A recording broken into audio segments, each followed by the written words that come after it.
मेरा नाम भूपेंद्र सिंह है। मैं जीएसएस पोलन में बीएफएसआई ट्रेनर के पद पर कार्य कर रहा हूँ। आज का टॉपिक है fair practice code for landers. तो इसमें सबसे पहले हमें पता होना चाहिए कि फेयर प्रैक्टिस कोड क्या है, कैसे एक्ट बना। टेक्निकली फेयर को टेक्निकली हम इसे फेयर कोड भी बोलते हैं।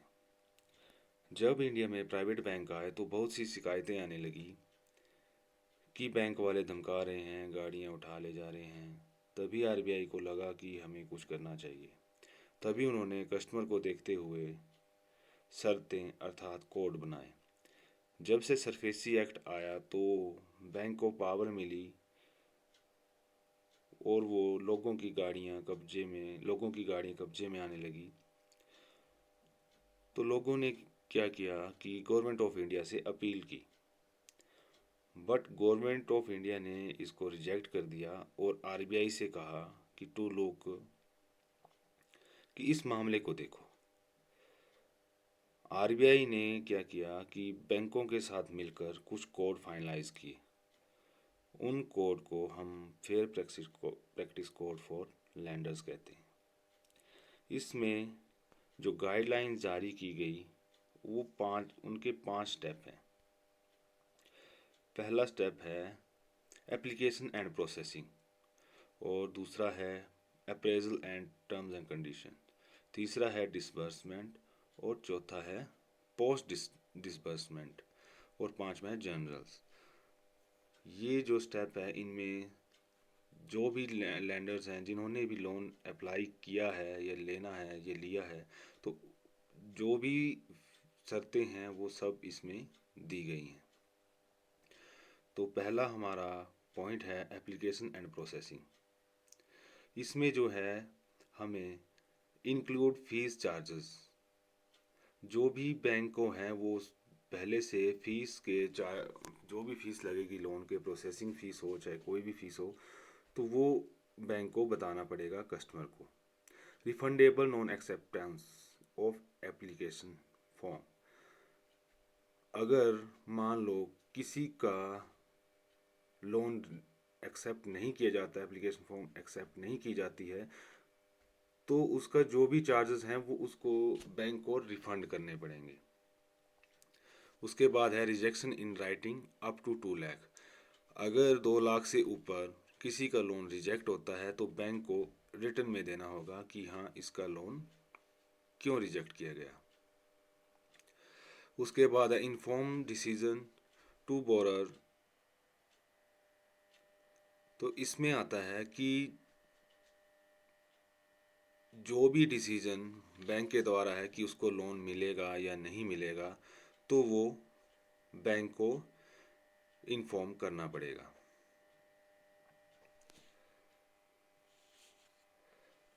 उसके बाद आ गया एक्नॉलेजमेंट प्लस टाइम। अगर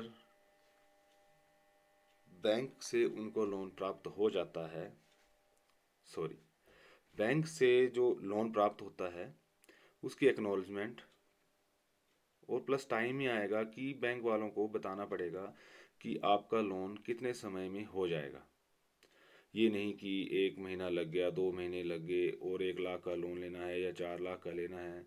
तो कई बिजनेस रन कर रहे हैं, उन्होंने भी लोन लेना है, तो उनको पहले ही मतलब सब कुछ क्लियर करना पड़ेगा कि कितने दिनों में लोन होगा। 7 दिन लगेंगे, 10 दिन लगेंगे, 15 दिन लगेंगे। तो इसमें टाइम में ये आएगा। अब चलते हैं नेक्स्ट स्टेप, जिसमें है appraisal and terms and condition.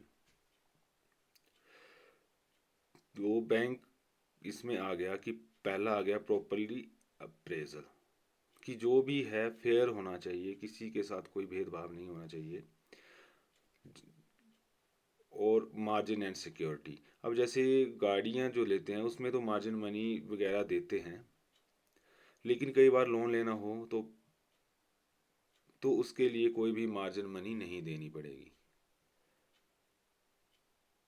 और नेगोशिएशन इन राइटिंग, अगर उसका जो भी बातें हैं वो सारी राइटिंग में होंगी।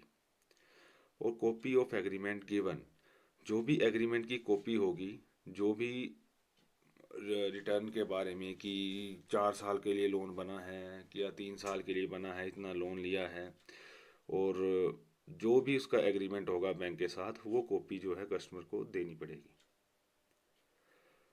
Sanction convey with term and condition, जो भी सैंक्शन होगा उसे कस्टमर तक कन्वे करना पड़ेगा बैंक को।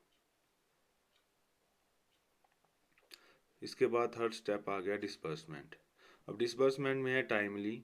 टाइमली में वही आ गया जो हमने पहले पढ़ा, टाइम कि कितने टाइम में लोन होगा या नहीं होगा, वो पढ़ा हमने। तो टाइमली डिसबर्समेंट में आ गया कि हाँ आज अगर कोई फाइल पूरे डॉक्यूमेंट अगर कोई सबमिट करवाता है तो लोन 1-2 दिन में या हो जाना चाहिए। कि ये नहीं कि इसमें भी लगे 1 महीना, आज हमने अगर डॉक्यूमेंट सबमिट कर दिया और हमें लोन मिल रहा है कोई 2 महीने बाद 3 महीने बाद, तो इस टाइमली में ये आएगा। नेक्स्ट है notice to charge and interest. अगर जैसे मान लो मैं लोन लेने लगा, उसी टाइम क्या हुआ, चार्जेस मान लो 15% है, और जब मेरी फाइल डिसबर्स हुई तो उस टाइम जो है चार्ज 18% या 20% हो जाती है।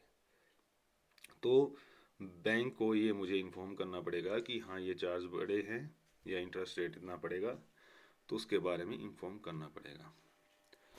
नेक्स्ट आ गया पोस्ट डिसबर्समेंट। पोस्ट डिसबर्समेंट में आएगा जैसे जो जेन्युइन डिफ़िकल्टी है अप टू 2 लाख, सॉरी ये टेक हो गया है, इसको 2 लाख करना था, ठीक है 2 lakh take consideration genuine difficulty. जैसे इसमें ये आएगा कि अगर मान लो कई बार क्या होता है कि जैसे हम बिल, हर चीज़ जो बिल हम सबमिट करवाते हैं, बिल में क्या होता है कि अगर मान लो किसी ने मजदूरी की है 200 रुपये की, तो उस मजदूरी के 200 रुपये देने हैं, तो उसको कंसीडर कैसे किया जाएगा, तो वो बिल कहाँ से देंगे मजदूरी का। तो जो जेन्युइन डिफ़िकल्टी आएगी तो उसको क्या करना पड़ेगा, बैंक को एक्सेप्ट करना पड़ेगा। रिकॉल बाय नोटिस, अगर कोई एनपीए चला जाता है अकाउंट, तो उसके लिए जो कस्टमर को है जो नोटिस देना पड़ेगा बैंक को, कि ऐसे नहीं कि उसको धमका रहे हैं या हरास कर रहे हैं, कुछ भी बोल रहे हैं। तो उसके लिए क्या आरबीआई ने रूल बनाया है कि उसको नोटिस दिया जाए। और अगला गया रिलीज ऑफ सिक्योरिटी। जैसे रिलीज ऑफ सिक्योरिटी में आता है, जैसे कईयों ने गोल्ड लोन लिया है और उन्होंने सारे जो उनका पैसा था और इंटरेस्ट था सब कुछ वापस कर दिया, तो जो उन्होंने सिक्योरिटी गोल्ड के रूप में रखी है तो उसको रिलीज किया जाए टाइमली। नेक्स्ट आ गया जनरल्स। जनरल्स में आ गया जो भी जनरल बातें जो कि मतलब हम समझ सकते हैं जो फेयर है, कि जैसे किसी ने लोन लिया है नो डिस्क्रिमिनेशन, तो ये हम नहीं देखेंगे कि ये लेडी है या जेंट्स है, ठीक है, कि छोटा है बड़ा है बिजनेसमैन है या, ठीक है, कोई भी डिस्क्रिमिनेशन नहीं होगा। नो हरासमेंट, किसी को हरास नहीं किया जाएगा कि हाँ जैसे मतलब मान लो किसी ने कोई पेमेंट नहीं की है, किस्त की पेमेंट नहीं की है, तो उसको बार बार कॉल की जा रही है, उसको डराया जा रहा है, धमकाया जा रहा है, तो इस तरह का उसको हरास नहीं किया जाए कि उसके जैसे रिश्तेदारों को भी उनके थ्रू बुलवाया जाए कि हाँ कि बैंक का लोन वापस करो, या फिर बैंक जो कर कई बार डिफ़ॉल्टर घोषित कर देते हैं वो बाद में, जैसे पहले ही ऐसा ना हो कि उसको डिफ़ॉल्टर घोषित कर दिया जाए एक ही किस्त में, और उसकी जो उसको जो हरासमेंट न मिले। ऑर्डर्स, जैसे कई बार होता है जैसे एनपी अकाउंट जाते हैं तो बैंक्स की कॉल्स आती हैं कि पैसा रिफंड करो,